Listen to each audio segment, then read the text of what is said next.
Welcome back, everybody, to These Aren't the Nerds You're Looking For. I'm Lorenzo Fon, sitting here with... Kevin Horde. How's it going, sir? It's going well as can be expected. Right. Staying safe. Yeah. Staying inside. Generally speaking. It's been hectic at work. Oh, man. Yeah. But I do have this thing today. Listeners, you can't see it, but Lorenzo can. This is... Oh, that kombucha beer?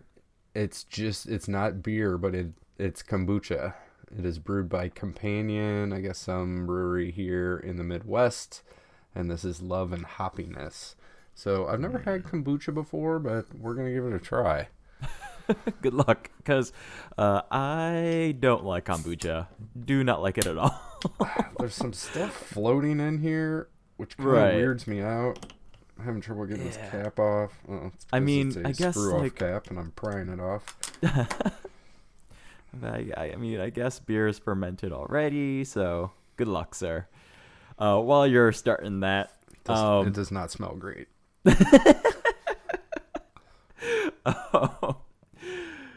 We're finally at the end of Star Wars Resistance. We have been a little behind, but we're caught up now.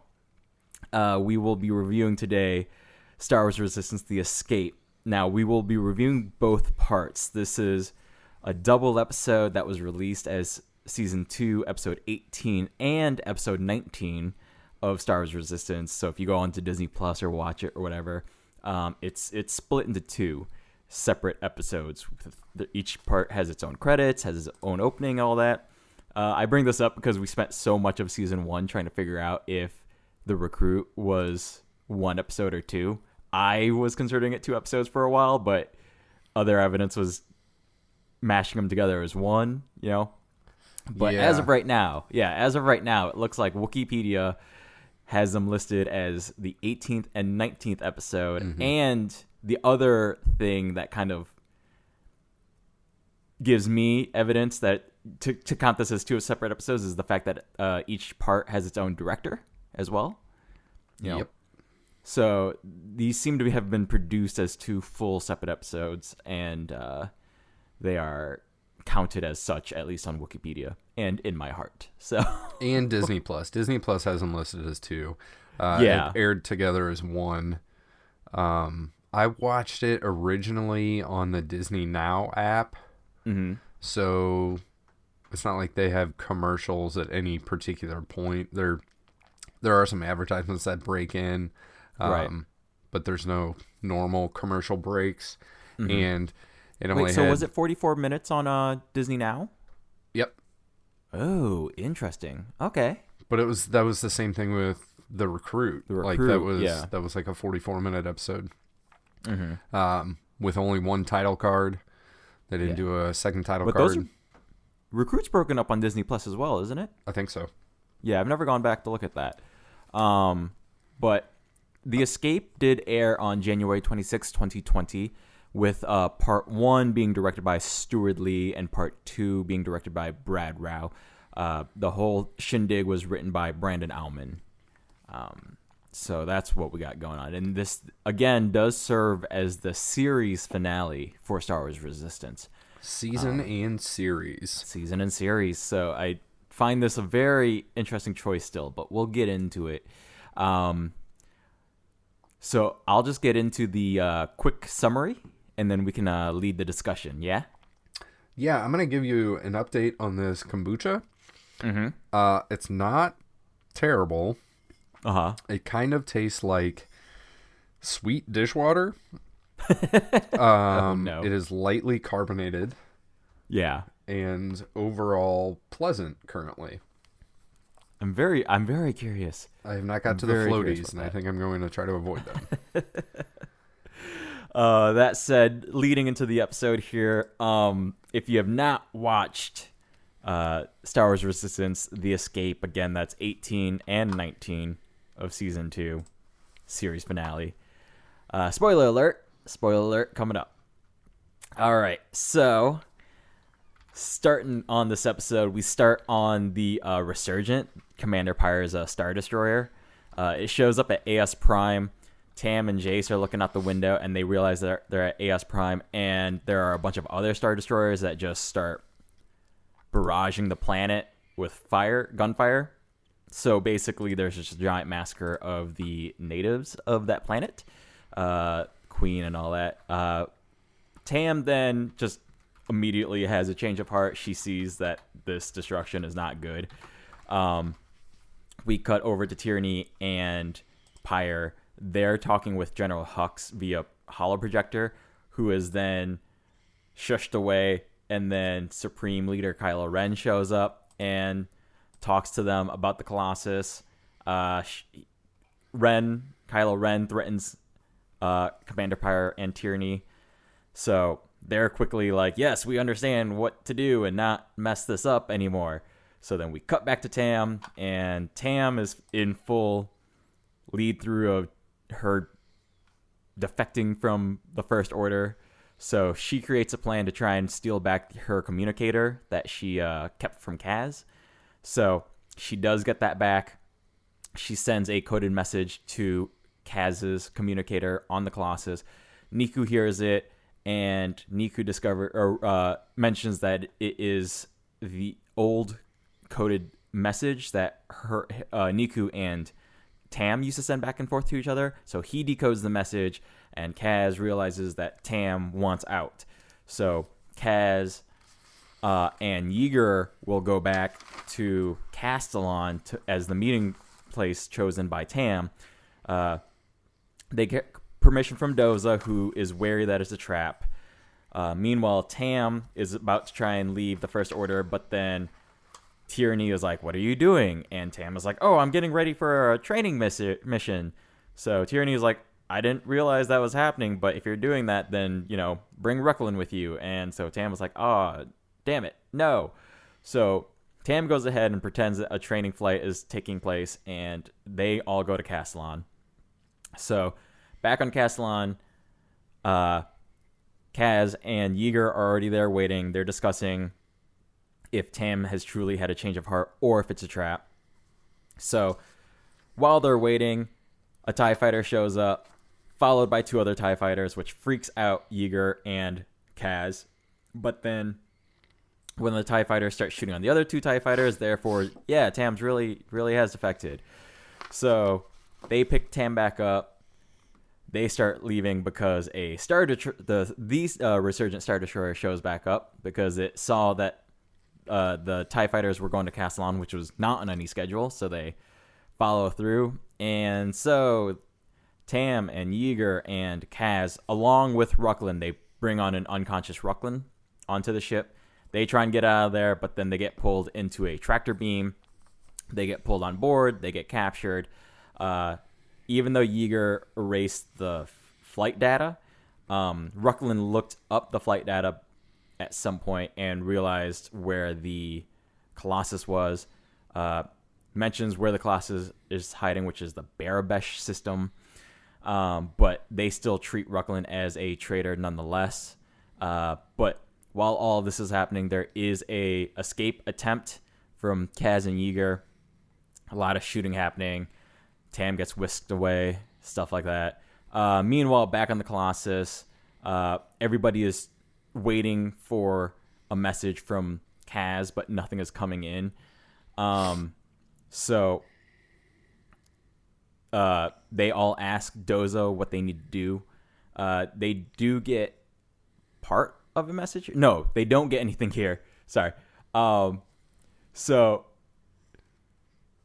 they are hanging out, and there is a quick discussion about what to do, and Captain Dozo is like, well, I don't know. Like, we might have to jump and run and leave them.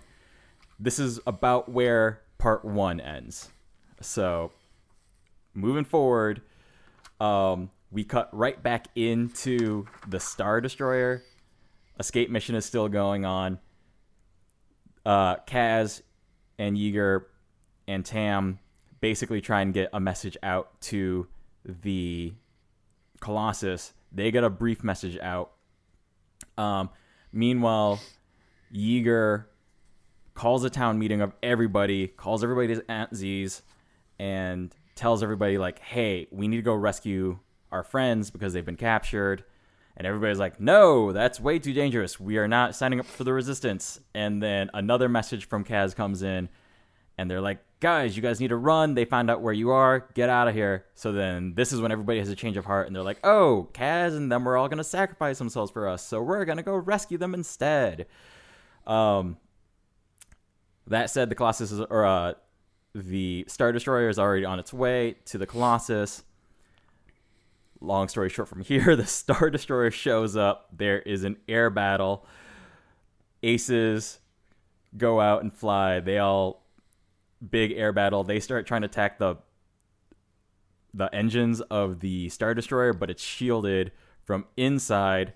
CB-23 is able to disable the shields. The Aces are then able to take out the engines, and at the same time, Kaz and Tam and Yeager escape, and then the Star Destroyer blows up, and then they get back to the Colossus, and then everybody meets back at Aunt Z's, and they have a little moment where Tam is like, man, I just feel bad that I like turned my back on all of you guys, but no matter here, because everybody is like, welcome back, Tam, fantastic, super duper, and they all have a drink. And then the episode basically ends right about here with everybody just kind of hanging out. But the First Order is still around, big picture. Speaking of, there is no mention of any sort of like denouement with dealing with Tam's betrayal. There's no reintegration of Tam. That's okay. Anyways, that's the end. Cue fanfare. That's the series finale. Yeah, we definitely end on a very 80s freeze frame. Can we start at the end and then work our way to other things? We can start wherever you would like. Let me get to that section of my notes. Ending just... Okay, it's not open-ended for the series per se. Like, all the major plot lines are pretty much closed up, but it ends at a weird spot where nobody really has a moment to interact with each other on a grand scale after everything. So it's weird. Like, we know where they are in terms of like universal story. So there's more that could happen here. But they just decide to just cut to black. And I sat there and just went, that's it? Mm-hmm. That's the series finale? Yep. This is the last we're going to see of these characters? Like, yep. What? What? Well, I would say this is the last that we will see of these characters in this context, in this setting. Right. I don't know that you never know. Like, what? These characters could come back. We could have some bleed over with some other things, you know. But like, honestly, the end of part 2 is where I needed the end of part 1 to be, so that part 2 could just be the kind of fade out, like I need a much longer fade out than we got here of them reintegrating in these characters. Like, what was it, like a quote unquote last episode? Was it Rebuilding the Resistance, where we at least had that moment of like Tora, Kaz, and Hype like all sad that they didn't rescue everybody from that one thing. Uh-huh. And then they had a chat about that, yep. Right? And then Captain Doza and Yeager come in, and they have a different perspective that they lay on that, right? Yep. That at least is like something for that episode, right? It's like a closed loop at that point. Yeah, or at least it's like an emotionally closed loop for that. Here we don't even get that. Tam is just like, hey, thanks for not shooting me as soon as I got on board. And then everybody just like clinks glasses at Aunt Z's and fade to freaking black. Yeah. Yeah, it was not... yeah, I'm on board with the things that you're saying. I'll put it that way. Like, I just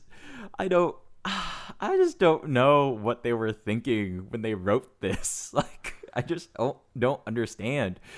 Like, okay, it's a closed loop between Colossus versus I said at the beginning of this episode, I forgot the Resurgent. Right. Is that the name of this Star Destroyer or Commander Pyre Star Destroyer? Right. Yeah. So I don't know. it's a closed loop between Colossus versus Pyre and Tyranny, because they dead. Like, it's very clear that they're dead, at least to me. If it turns out they're alive, I'll be pissed. But this Star Destroyer is blown up. It's questionable whether or not Tyranny lived till the end of the Star Destroyer anyway, because near the end, Kylo Skypes in. Force strokes her. And she's like, hey, Kylo, we got the Colossus. We just need reinforcements. And he immediately just puts her down and spouts this First Order stuff, right? Says something like, the First Order does not support... I don't even know. Like, we don't want to support losers, basically. Yeah, like, he's basically like, you're a loser and we're not going to help you out. Which is weird because at the beginning of this episode, they're like, hey, let's go to ASOS and kill everybody there because... And there's 14 Star Destroyers. So, like, Pyre shows up and then 13 other Star Destroyers pop in. Yeah.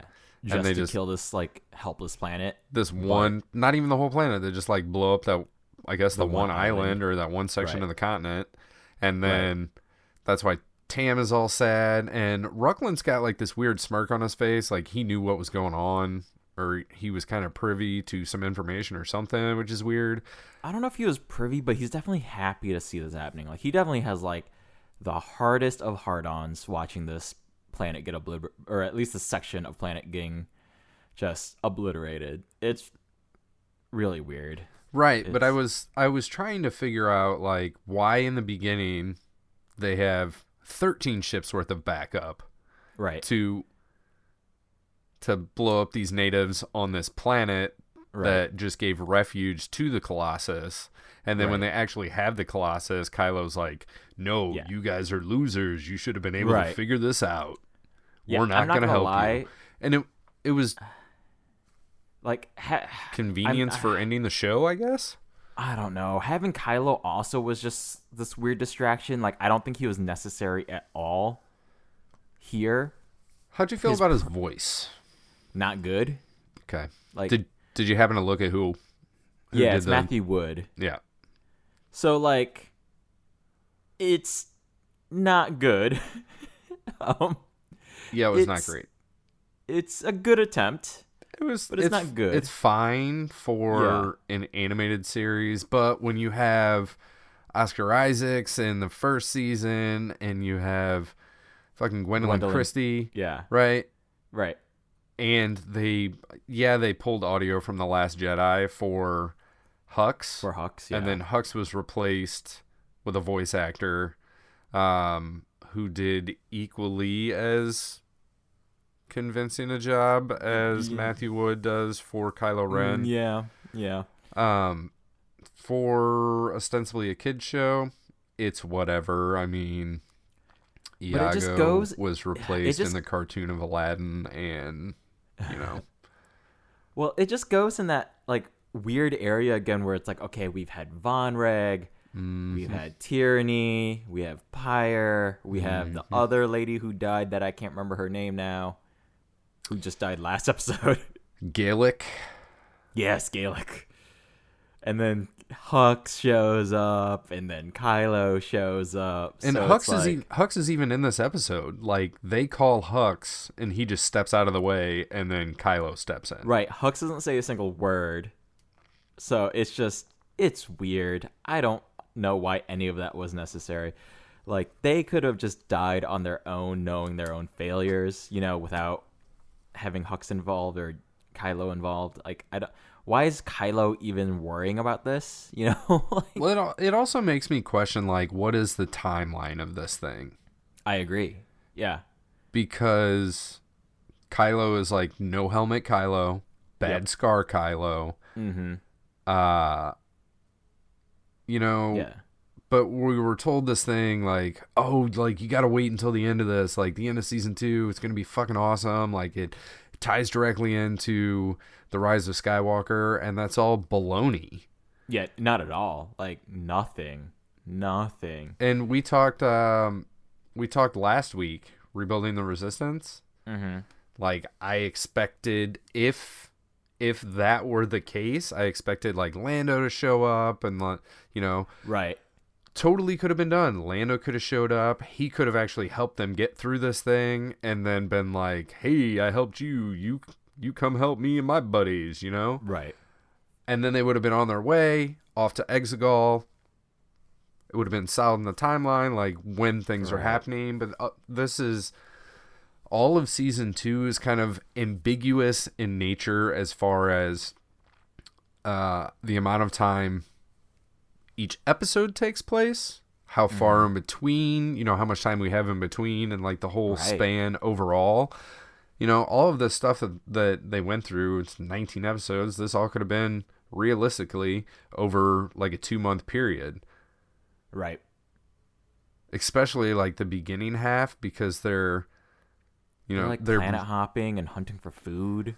You know? Right. They're supply shopping. So it's like, we got to get this, we got to get this, we got to get this. And man, it would be supremely inconvenient if you were like, all right, we need some water. And you get some water and you're like, cool, I have water, we're good. And then like a week later, you're like, ooh, now I need food. Like, you know, it should be... obviously there's a hierarchy of needs going on here. Right. That they needed to get through, you know, in the beginning and the middle of the season, but leaving their planet of origin in a rush, I feel like there's only a certain amount of supplies, and those things are going to deplete rather quickly. Right. And it's not going to be like, oh, we have water, we're good for the next month. Oh, now we need food, but we don't need water anymore because we took care of that because we got 10 years worth of water when we stopped to get water, but we didn't think about food. And then like, oh shit, a month later, like now we need food. So we go and kill a giant beast, which would literally feed these people for years probably. Right. Because it was a giant space manta ray thing. Yeah. But like, okay, so my issue landing here too is that like, this just not even worrying about the connections to the larger universe, promised or not promised, right? Uh-huh. This series finale, even just like as a season finale, just there wasn't enough bridge work built throughout this season for us to get here and for me to feel like, oh yeah, Tam's change of heart is earned.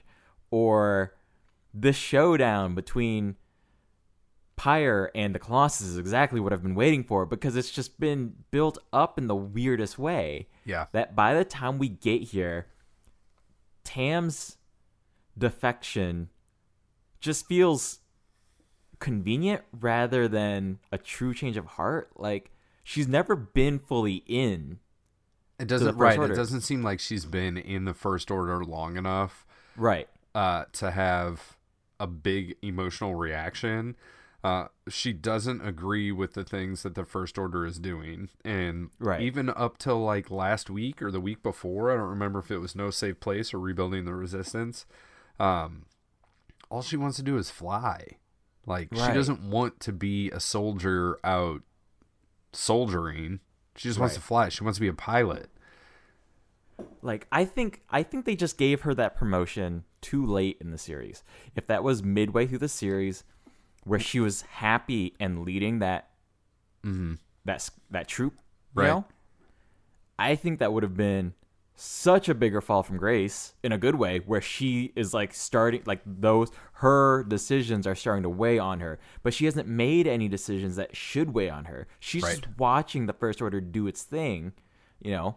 And all the way along, all the way along this journey for her, she's questioning whether or not, you know, things should happen. Like, even when she's second in command when Gaelic dies, she's like, no, everybody stop. Like, don't attack the Colossus. Like, you know, head back to the ship. And then, Right. then the commanding officer dies, so she gets promoted. So she's totally not in a legit position of power. She's like, she's accelerated through the ranks, not just with convenience or being in the right place at the right time, but that's Tierney's way of trying to like brainwash her into the First Order way, because she's getting what she wants. She gets to fly, and Tierney is ostensibly getting what she wants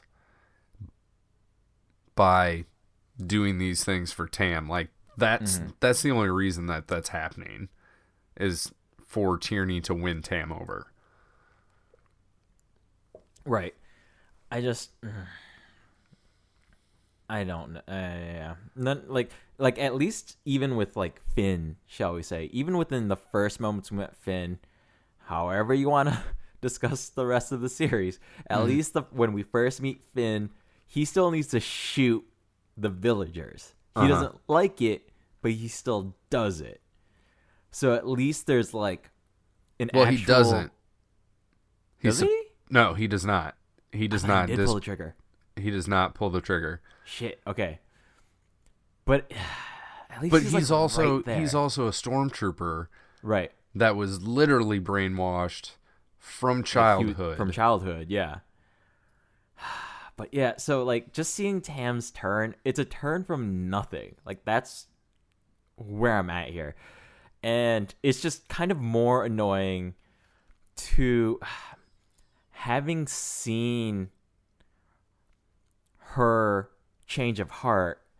It becomes more annoying when we then have to watch everybody else on the Colossus figure out if this is a trap or not. From the viewer standpoint, we know it's not. We 100% know it's not. Right. But, oh my, it would have been so much cooler if Tam was like full in with the First Order, and there might have been like little hints of it here and there, but we don't really know if she's had a change of heart, Right. Like, and then she shows up, and that TIE fighter's floating there. Is it going to shoot Yeager and Kaz? But instead, it's like this whole tensionless scene of like 3 TIE fighters just flying around, and we know Tam's going to get out of there. Like, it's like I haven't watched something so passively in a long time, like. Okay, I'm with you there. Right. Like this is just so passive viewing. Like there's nothing to gather here that needs my investment, right? Do you think there was a reason that The Escape had a part 1 and a part 2? I think just from it, like from a story standpoint, just from the stuff that we got out of it, not what it could have been. I honestly think a lot of this could have been compacted into either some of this should have been a little bit earlier, maybe. Like if there was still a 44-minute finale, I think Tam defecting could have been episode 17. Yeah. Then we could have had a much better, bigger adventure for 1819, right? Yeah. Like, it could have been so much more focused. Like, if Tam had defected by the end of 17, by 1819, we could have had, like, a full Colossus versus Resurgent showdown. But instead, it becomes this, like, sort of mishmash adventure. Like it's really bothersome to me that the final adventure of our Colossus crew, they aren't actually all together. We don't get the aces like all flying together per se, right? Right. It's weird that we have our characters split up in this way, only to meet back up at the end at the Colossus, right? Like the show tries to build in this moment where like everybody is on the Colossus at Aunt Z's, and like all the whole cast of characters are there. They all kind of get a word. Flix and Orca, I straight up forgot existed for a hot second, even though they were my favorite characters from season 1. Yeah, we haven't seen them in a long time. Right. And they didn't speak for a hot second, and I really didn't think they were going to speak the whole time. I think everybody got their voice out except for Bo Keevil. He was the only one that I don't remember Right. speaking You're probably correct specifically. Like, Yeah. even... OP Pit had, like, some warbles. Yeah, OP Pitt had his say. The drunk guy, I can't remember. He's like Uncle Jay or Big Joe or Big J or something, right? Something, yeah. He gives his opinion twice. Like, at first he's like, no, let's run. And then he's like, no more running. Like, everybody does. Right. You know? Everybody, I guess, that's left. Because this is supposedly everyone that lives on the Colossus. I guess. Which is weird. Right. Because, like, the marketplace used to have, like, dozens and dozens of people. And this is, like... And this is all everybody's at state mind. At all. Yeah. Right. Like, Buggles shows up. Tora's, like, pet thing for a hot second shows up. Yeah, it's definitely like a reunion cast of character episode moment. Oh, yeah. It's like hey, here's your last chance. Say goodbye to all these people. Yeah. Like, here you go. That didn't bother me so much, like, getting everybody in place. The reason I asked you whether you felt that this needed to be a part 1, part 2, so I both watched it in the 44-minute format and the 21 and 22-minute format. Okay. So originally, when it first came out, I watched it, like I said, on Disney Now, 43 minutes, 6 seconds, and, 43 minutes, 9 seconds. Don't want to be incorrect there. But, and you know, it was 2-parter, 44-minute episode. It was fine. And then going back now to write notes for this thing, I watched it in that same format, that same 43-minute format, and took my general notes, and then I went back and I watched it on Disney Plus, episode to episode, and it works better when they don't make that break, when they don't pretend that this is 2 different episodes, because there's not even like a to be continued or to be concluded, like in the middle of this thing. It's just literally like normal. Yeah. It's like, here's an episode, see you later. Here's another episode, that's the end. And season 2, episode 19, The Escape, part 2, feels like just the third act of something else that is a to be continued story. Right. Because we jump into, the Colossus has already been notified. Doza is being standoffish about sending out help. That's the way that the Escape part 1 ends. And then we start with Tierney and Pyre giving their call out to Hux, and then we have that moment with Kylo Ren, and he makes them pull their blasters on each other to define the seriousness of the situation. After that, it's like travel through hyperspace. They get to the Colossus, and like our little sub crew, Kaz and Tam and Yeager and CB23 have to like send a message out. That all happens really quick, and then after that, it's space battle for 17 minutes of the episode. And then space battle is over, and that's the end of it. It's like that's the end of the series. Uneventful. Like, there's a big thing that happens, and like the music really tries to push like this dramatic building, like a connecting feeling, like it tries to pull you in, but it, to me, like a lot of times, even with this show, like the music does help build tension and build a connection from me to whatever's happening in the episode. In this, it was more like, okay, I see what they want me to feel with this music, but it's not working. Well, again, so like everything should have been shifted up a little bit just because like that. I think the finale needed more time, right? Like that's or like the final the finale Resolution, meaning, if you will. yeah, the final scene, Uh-huh. right? Like we don't have that sort of like almost I don't know. We need that like the hobbits at the pub sort of scene, Okay. right? Yep. Where like that takes its time to kind of let us understand what those hobbits are feeling, where they are in their mind at the end of Return of the King, right? Right. And hell, there are still like 10 more scenes of movie after that, right? But like we still kind of need that just like breather moment, but we don't get that. Like this whole big epic battle happens. The Star Destroyer that's been on their tail for this entire season gets destroyed, and the most we get is like a good to have you back, Tam, like punch on the shoulder sort of thing, right? Uh-huh. Like, oh, okay, Like Aunt Z is already behind the bar right, making drinks. yeah, There's a dead stormtrooper on her bar, right. and Tam is like, "Wow, this place looks like shit." And Yeah, it's because like also like the show didn't quite give the quote unquote big characters the moments that they needed either. Like it's really weird that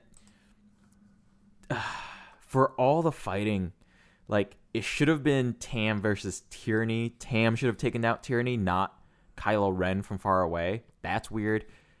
Pyre, do you think that's what happened?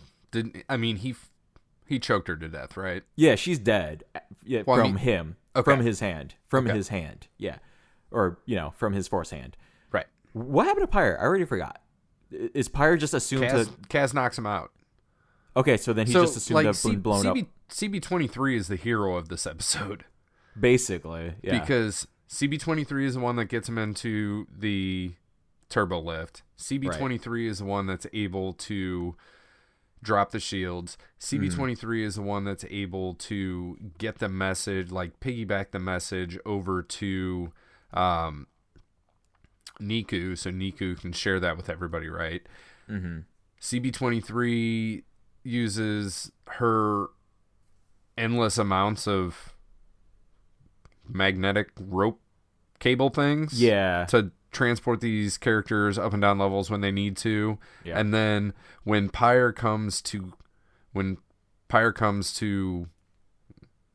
execute Kaz, right? He's got one of those electrostaff lightning, The vibro axes, blades or whatever. it Yeah. is, Yeah. that the execution troopers had from The Last laser Jedi. axe. Yeah. Is that what they're called? That's not what they're called. BL-155 laser axe. Yeah. Like he pulls it up, and CB23, boom, shoots that with her cable of convenience, and then Kaz is able to get out. Pyre's pissed and like knocks CB23 out, and then Kaz knocks him out. So they leave Pyre just unconscious laying on the floor. See, that's what I'm saying. Like these, if that's the last we see of Pyre, like that's not a showdown. Like it's just we built up all these characters, and it just ends by like convenience. There's not a big showdown. There's just like a punch and a run. Yeah. There's no further like I don't know. I like monologuing. As cliche as that is, even monologuing would help here, like, Right. Like we kind of get that from Tyranny and Tam as they're being like, handcuffed and whisked away. Like, oh, Tam, like, oh, you're going to watch your family die, Yeah. like that's as much as we get, but really like, we again back to the Finn analogy. We need like a Finn and Phasma sort of fight at least, At least they did battle, Yes, even right. during the destruction of the ship that they were on. Right. And At least there's like a fight, right, and at least Finn kind of caused something to happen where that led to the demise of Phasma. I mean, the closest we get to that in this is Kaz hitting Pyre over the head with a stick. Yeah. Yeah, Like, that's as much as we get. But and then like the other one that has like absolutely no resolution at all is Rucklin. He just gets another punch to the face and he's never seen again and is assumed to be dead on the Star Destroyer as well. yeah. So He would be if there were ever a series of stories that included some of these characters, he would be an interesting character to bring back, as Star Wars sometimes does, i.e. Phasma, i.e. Right. Maul, and others, right? Emperor Palpatine. Like one of those, Night hey, I Sisters to thought bring this back- guy was dead, but he's not actually dead. right. So Just get that the would Night be- Sisters in to resurrect this dude. Like I'm not even saying that. I'm saying that, he got laid out, woke Yeah. up, and was like, oh shit, I got to get out of here. And didn't do the thing that he's been doing where he's Right. like, oh, the First Order is awesome. Like, I'll do everything I can for them because they're the shit, because they just show up to planets and blow up villages. And I think Right. it's funny. He would totally just be a chicken and like, I got to get out of here and save my own butt. yeah. To Yeah. a couple of plot points Go for it. in this. Uh-huh. One, I don't feel like there's a lot of plot points in this No. 2-part story. Yeah.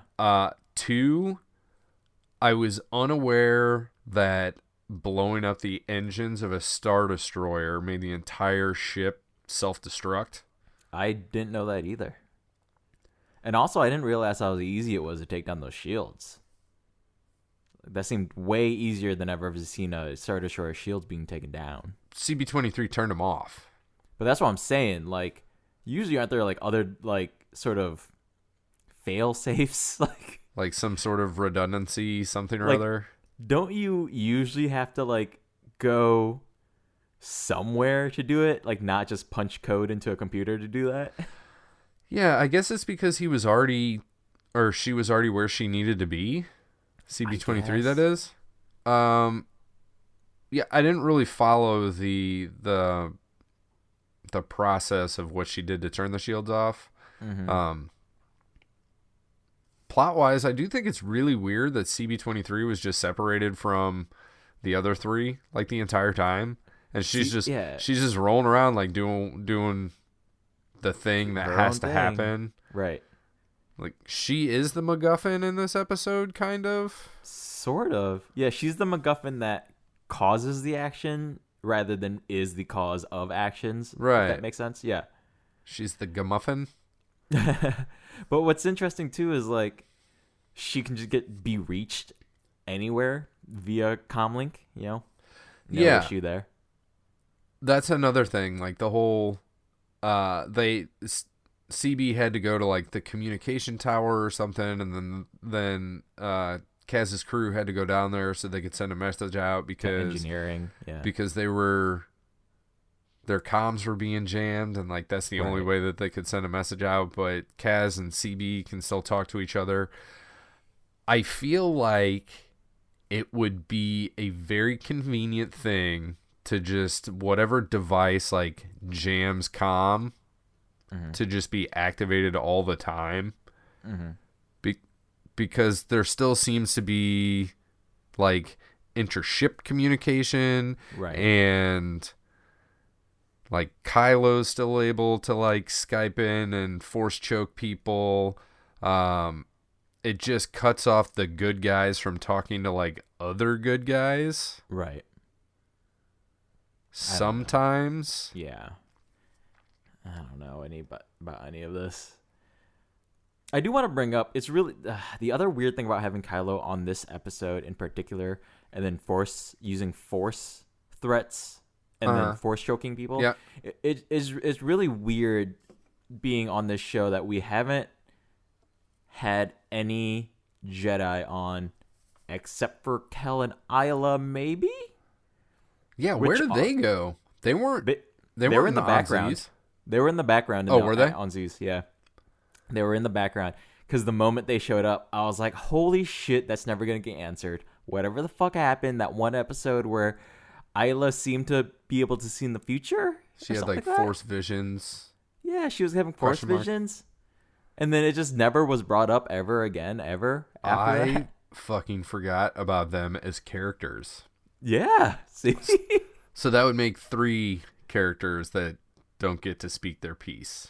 Bokeevil, and then 2. Kel and Isla. Yeah. They were in the background. They're on Z's. They're hanging out. I watched this fucking 3 times, 3 days in a row. And didn't catch them? And did not catch them. That's funny. I saw it only once. I just saw it once. Yeah. Just saw it once yesterday. Sat down to watch it. Didn't take notes or anything. Just sat with it.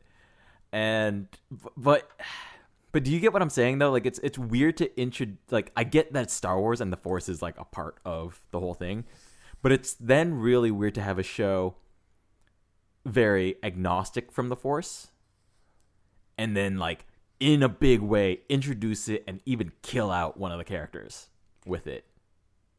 Yeah. Right? Like from a show standpoint, okay, I get that this is a side gig, shall we say, right? To a bigger picture. Uh-huh. But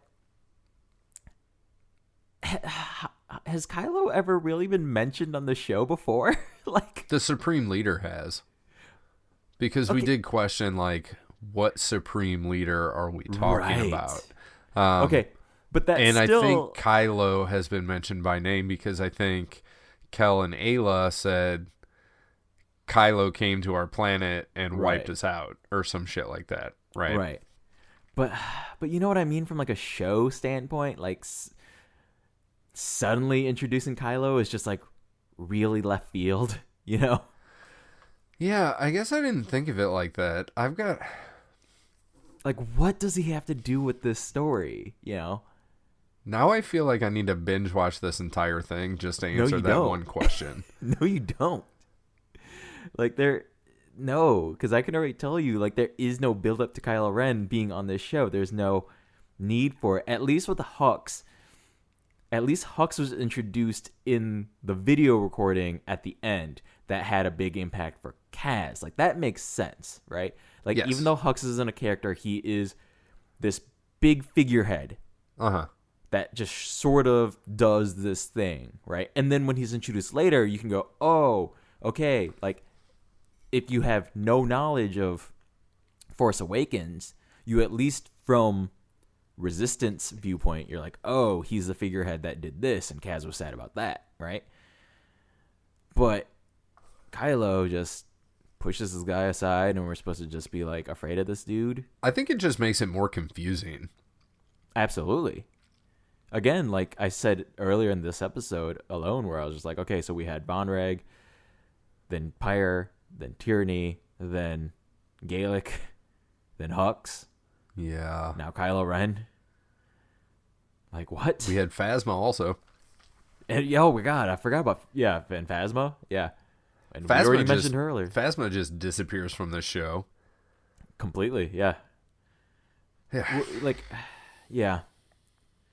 Like, I get it. Okay, so, like, if it's a event's not seen on the show, at least somebody could mention and be like, hey, ever since that thing with Phasma, Phasma's gone missing, so what... Our new, we have to deal with Hux now, like, yeah, it's like, I get that it's a supplemental show to something else, but the show itself still needs to be self-sufficient. Okay. So that being said, aside from Kylo Ren, is this self-sufficient as a show? For the most... Okay, that said, to be fair, yes. I think for the most part, yes. Okay. Because most of the missions are Colossus-centric. Very, very Colossus-centric. Right. Colossus-centric, right? Now, in Season 1, we did have more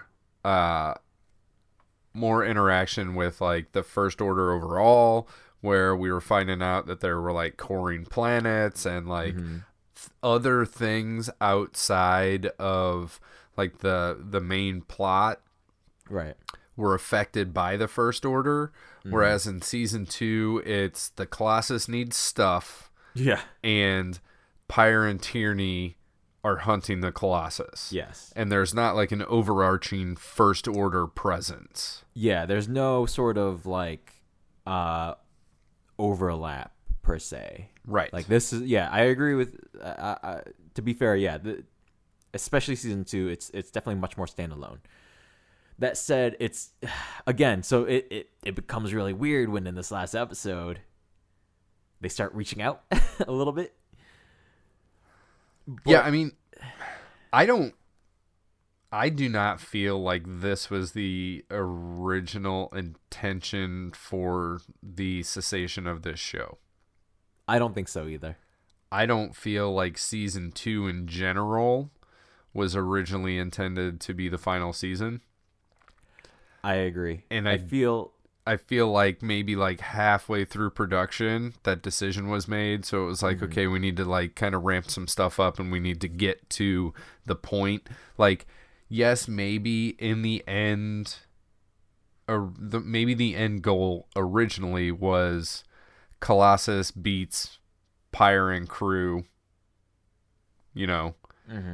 But I feel like somewhere along the line they like had a thing going.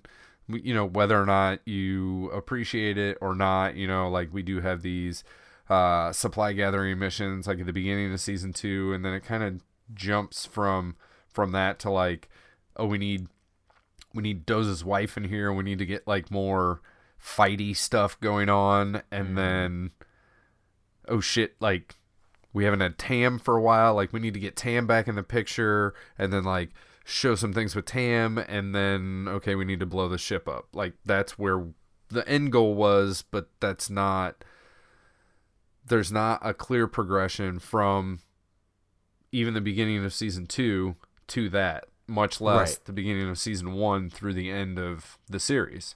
Right. Because for a show called Star Wars Resistance, man, like we're seeing like the smallest little pocket of resistance. You know, it's so bizarre. Like for a show called Star Wars Resistance, it's the smallest viewpoint of events regarding what could be covered in a show called Star Wars Resistance. Like, and well, you know what? Maybe that's the point. And maybe the point was just not well articulated. Like, you don't need the Resistance to be on this grand scale. Like, no, it's like calling a show World War II Allies and then just showing like Washington D.C. for like all the years that they don't engage in Europe up until Pearl Harbor, you know, and then the season finale is Pearl Harbor, and then like it's like I thought it was going to be a president on a boat headed to Pearl Harbor and saying, what's this all about? Well, yeah, like the finale is like FDR like making the speech, and then everybody's like, cool, great, and then like cut to black, and you're like, wait, is there more of this, or is this is where we're ending? This is where we're ending the show called World War II Allies. Like, can we get Skype calls and force chokes on that, and then it'll totally make sense. Yes. We've been kind of ragging on this thing. I'm going to bring up something that I did like.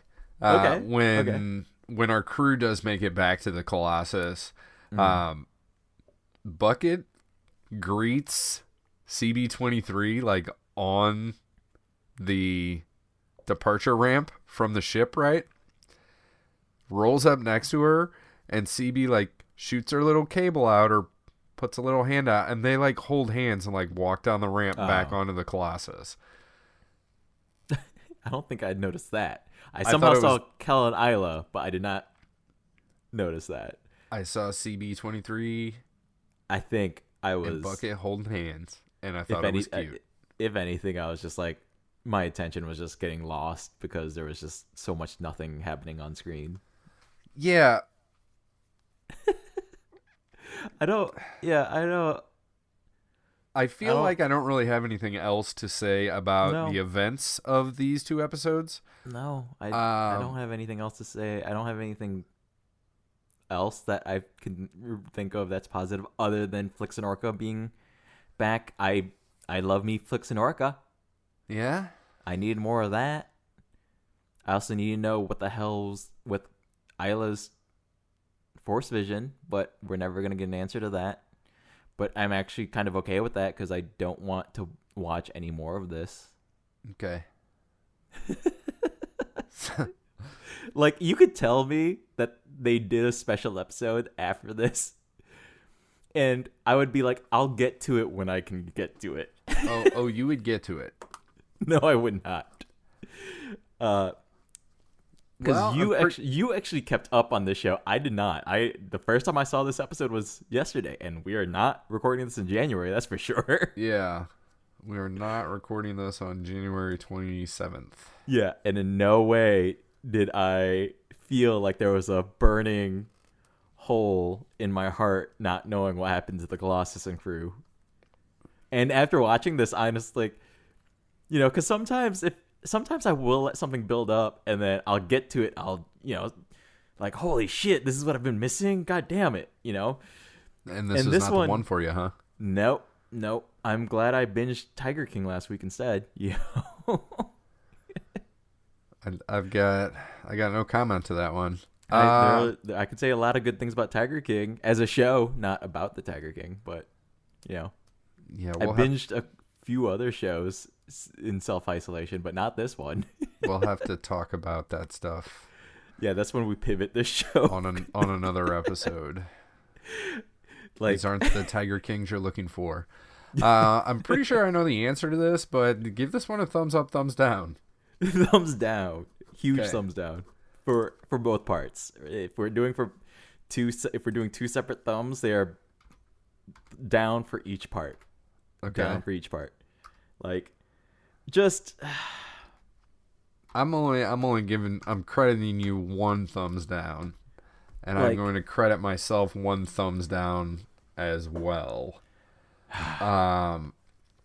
This didn't land for me. I guess overall, like I said, if you watch this as a 43-minute thing instead of like, ooh, it's 2 different episodes, because it's not. It's just one story. Mm-hmm.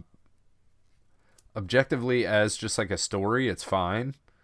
But I disagree with you even there. Like, I even think just it. Okay, my general rule, like, if I were to judge this episode on its own, yeah, I still think it's a little messy. I still think it makes really weird jumps.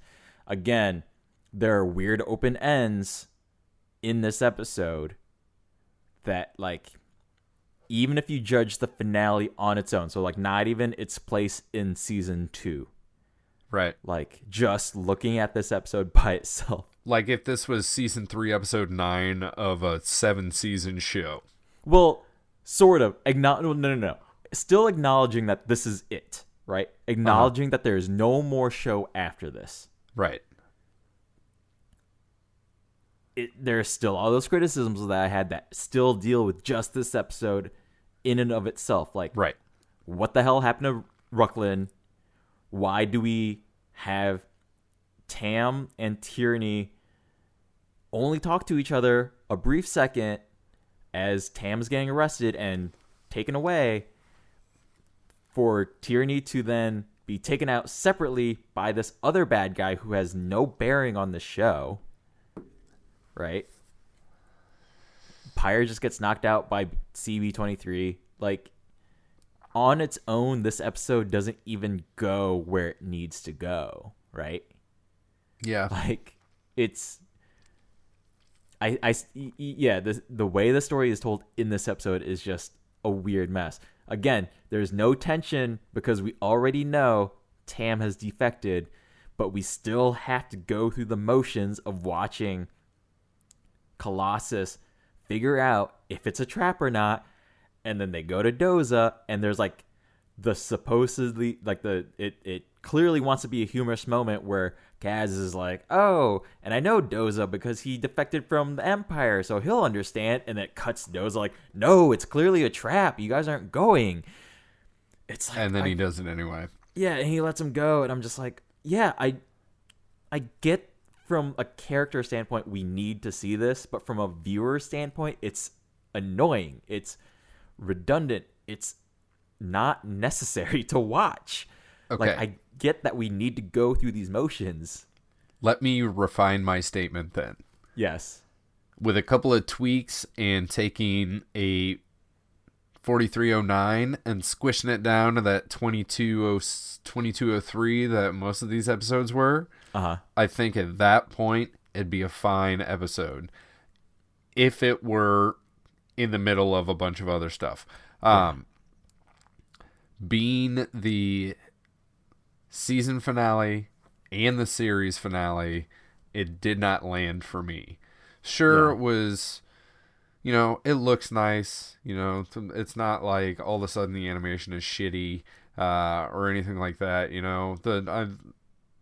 The style of the show has remained consistent. Yeah. I don't generally have any complaints about that. This whole thing feels like it wasn't the original intention. No. I think there was an idea that did gain some momentum at the end of season 1, and season 2 we lost that. You got a 1-word review here? Unsatisfying. Okay. Completely unsatisfying. Just, yeah. So, to me, this fails completely for sure, as a series finale. It absolutely fails as a series finale. And I agree with you. Technically speaking, yeah, the animation's pleasant. That's always been nice. I think we've discussed this in season 1 as the show is moving on, and we haven't discussed it recently at all just because we've kind of been taking it for granted. But I do like this animation style. I really do like this animation style. It kind of was weird popping back into Clone Wars and seeing that more sort of stylized wood brick, style, which is fine. I do like that too. I think that version looks very nice, and that show has made such large animation leaps and bounds since season 1 and that theatrical mess of a movie. But I really do like this sort of cell shaded animation style. I've always liked it. I think I discussed this company that's also done other work like the Tron TV show, and there's an anime on Netflix. You have sent me the link to that probably several times, and I still have not watched it. But yeah, the name escapes me. They also, I believe, helped out with the 3 Godzilla films. And there's 3 Netflix animated Godzilla films that are up there on Netflix, and I believe it's the same company the animation studio itself that was put in place of all of these. So there's a very similar look, and by far the facial animations and the animation, the actual animation itself, the motion, the way it moves, the way these characters' facial animations move, by far, Star Wars Resistance is the most expressive.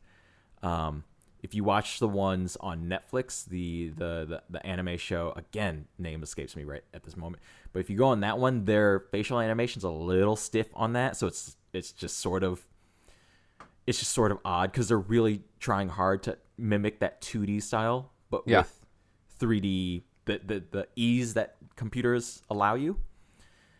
By far, the animation on Resistance is the most pleasant to look at, for sure. Well, that's good. I'm glad that you are ending on a positive note. I called this one underwhelming.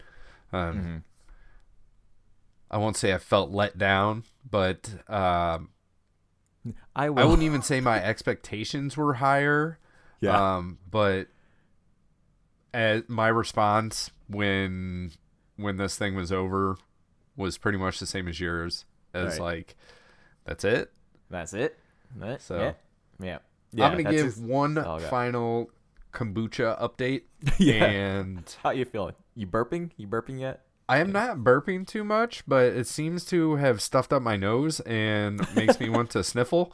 And I've decided that the taste that I'm getting out of this, the deeper I go into this bottle, is more like candied sauerkraut. And I'm kind of okay with that. Okay. Because I like sauerkraut.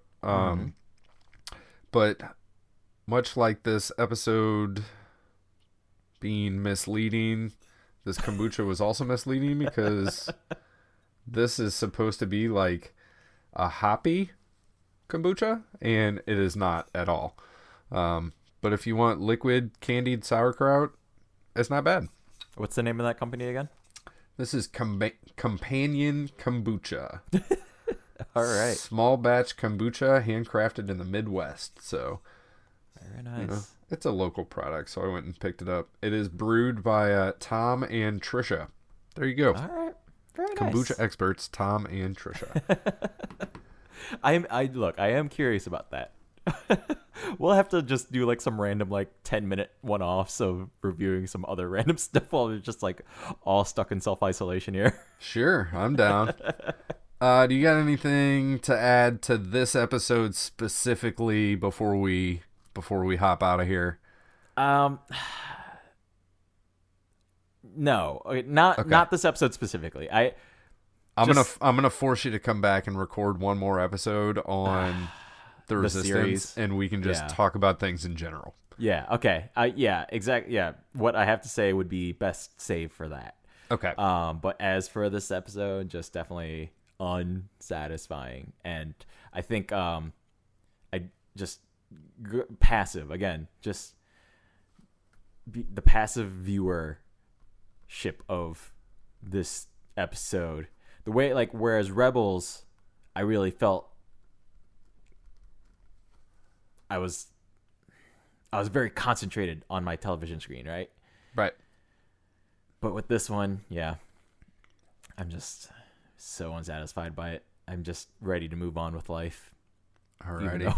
Even though I'm stuck in my apartment here. Well, let's move on from this one, and then we'll come back and we'll talk about season 2 as a whole and the series as a whole, and just wrap both of those reviews in together. So after today, you guys are still going to have one more Star Wars Resistance, and then that'll give us the time to get back to the Clone Wars. Yeah. So in the meantime, shout out to my buddy Kevin, they call me K-Dub, for putting our hero post together. Lindsay at strangefantasymusic@gmail.com, and Anthony at Blue the Beard on Twitter for putting together our website. Head on over to notthenerds.com for any link that you need regarding notthenerds.com. Sure. Or our social media links and all that are there. So if you want to reach out and if you want to give us a like or subscribe wherever you're listening to this, whether it be YouTube or Apple Podcast, Stitcher, I believe we're on, Google Play, all that good stuff. It's been a long time since I've checked all of those. Yeah, it has been a long time since I've checked if any of those are working. But for sure it's on YouTube. Yeah. So, just pop give us on over to YouTube or Twitter at Not the Nerds and let me know why you think Lorenzo is wrong and how satisfying this was for you.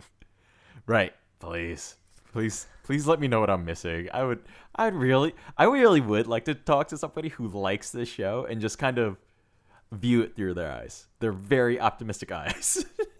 I've heard some more positive reviews than ours online. So I will say I did check a review. I did check a review just to see, because usually I try not to, and try not to let that affect me, right? But I did check one just to try and see, and it was it was IGN's review. I checked IGN's review of it, right? I'm gonna have to look into that one. And theirs wasn't positive either. It wasn't as negative as I am in general about it, but it did still end on that whole note of that's it. That's the sense I got from that reviewer as well. So I am curious if you did like the show. I would like to have that discussion, I'm curious, Absolutely. We are open to discussion, whether you agree or disagree with us. And on the note of ending with that's it, I've been Kevin. I've been Lorenzo. These aren't the nerds you're looking for. Bye-bye. And stay safe, everybody. Oh, yeah.